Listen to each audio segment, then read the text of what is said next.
Hello, continuing with the laws of evil speech. Rechilus, Klal Zayin, Seif Beis. We are on the laws of tail-bearing, chapter 7, number 2. Hope everyone's having a beautiful day and a good afternoon. Okay, Veda. The Isser Rechilus hu, afilo al amaretz. The prohibition to speak Rechilus is even if the person you're speaking about is an ignorant person. He's ignorant of Torah knowledge. Because he's still considered part of the Jewish people. Where we did have a difference if the person was a heretic. That's something we've discussed in the past. But we're talking about someone who's he's a Jew. He just doesn't know so much. So obviously there's a prohibition of speaking Rechilus even about him. Even though that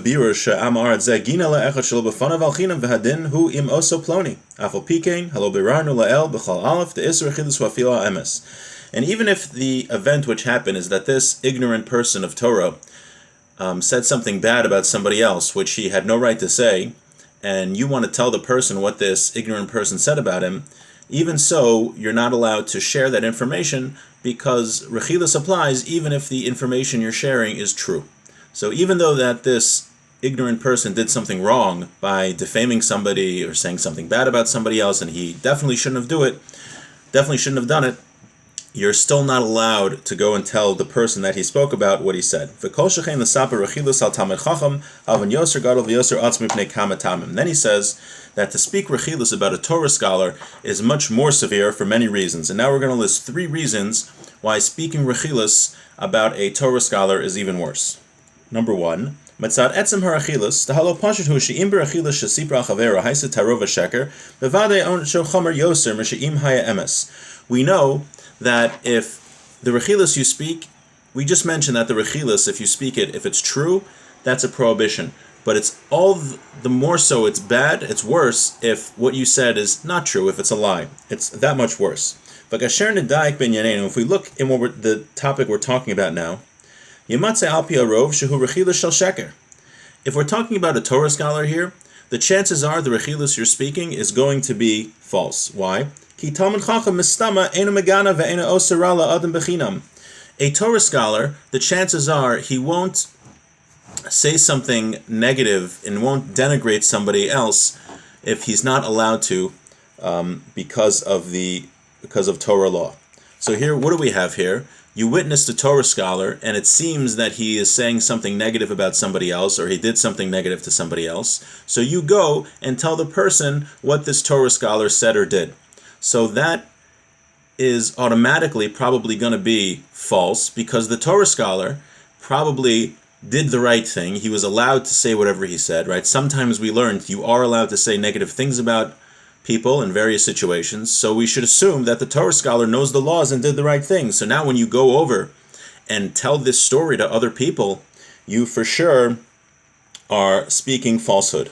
V'yesh lanu litlos shekedin asa, we have to assume the Torah scholar was doing the right thing, masha asa.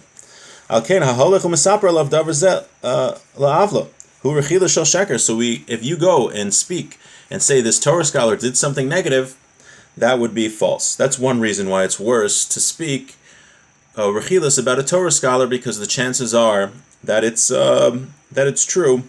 Sorry, that the Torah scholar did the right thing, and now you're speaking falsehood. Beis, number 2. Mitzad atzmi ha'isha hu sharet siv salanu ha'torah lehizdavik behem b'chol minei chibur la'echov v'lishtos v'lasov kramati im talmid chacham. Because anytime you sinning against a Torah scholar is worse than sinning against a regular person. Why? Because the Torah commands us to honor Torah scholars. We should eat and drink with them. We should try to follow them and be close to them. We should do business with them. One should try to marry his daughter to a Torah scholar. And to show them great respect and honor. So all the more so, one should not one should not say negative things about a Torah scholar, because it'll cause the opposite to happen. That's something people, unfortunately, are not so careful about nowadays. Why are Torah scholars to be respected? Because they are the vehicles who transmit the Torah to us, to the Jewish people, and transmit it to the next generation. And the Torah is God's message for humanity, and they are the receptacles of that message. And when one respects Torah scholars, people respect the Torah itself. If we respect those who learn Torah, we respect the Torah itself, which is God's word. So unfortunately, people are not so careful with this, especially on the internet. People go around and say very negative things about Torah scholars, lie about Torah scholars. It's a very, very egregious sin.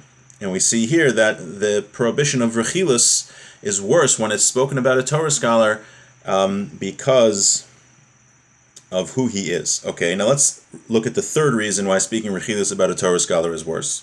Mitzad hasiba had somechas mesipuro, because what could come out of the story that you're speaking about, and why? Ki idea hu shelo yispal adam kolkach kashe'echad ma'amei aretz gina oso lo shum davar avla.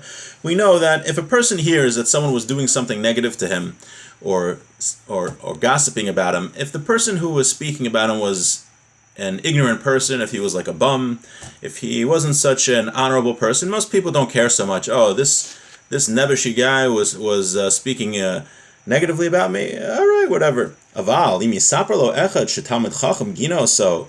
But if you tell somebody that the rabbi said something negative about him, or a Torah scholar said something bad about him, bevada yoser tikane sinabulibo, for sure, then the hatred towards this rabbi will go very, very deep in his heart.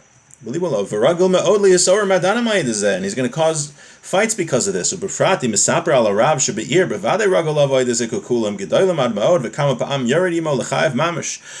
you say, the rabbi of the city said something bad about you, that is a horrible thing to do, because now it might affect the rabbi of the city's livelihood. This guy might try to get him fired, and very bad things could come out of that.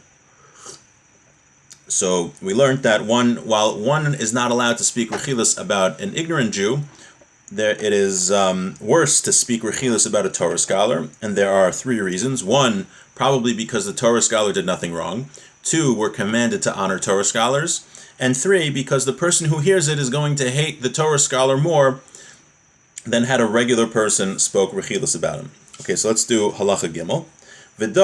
No furthermore, the ancient chilik be'isur Rechilus ben im hu mesaper l'Ruven gufe masha ploni diber alav o mesaper davazel eishes Ruven ukrayvav ki bevada yara beineim v'in ketu belibam al ploni avarzeh.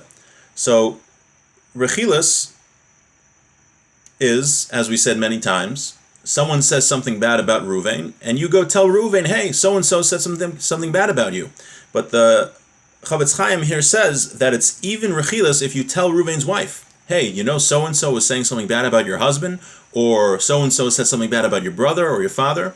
That's also prohibited because it's going to cause fights, right? They're for sure going to defend, and they're going to go fight with the guy to defend their spouse or relative. So it's Rechilus, even if you don't tell the person himself, but just one of his relatives. And even if you tell them, don't tell your husband that so-and-so did this to him. That doesn't help. It's still Rechilus. Okay, and with that, we finish the laws of Rechilus for today, and hope everyone has a beautiful day, and Eksiva v'chasima tova. Oh, and if anyone in the Manalapan area wants to hear shofar, please let me know. We can work something out, arrange something.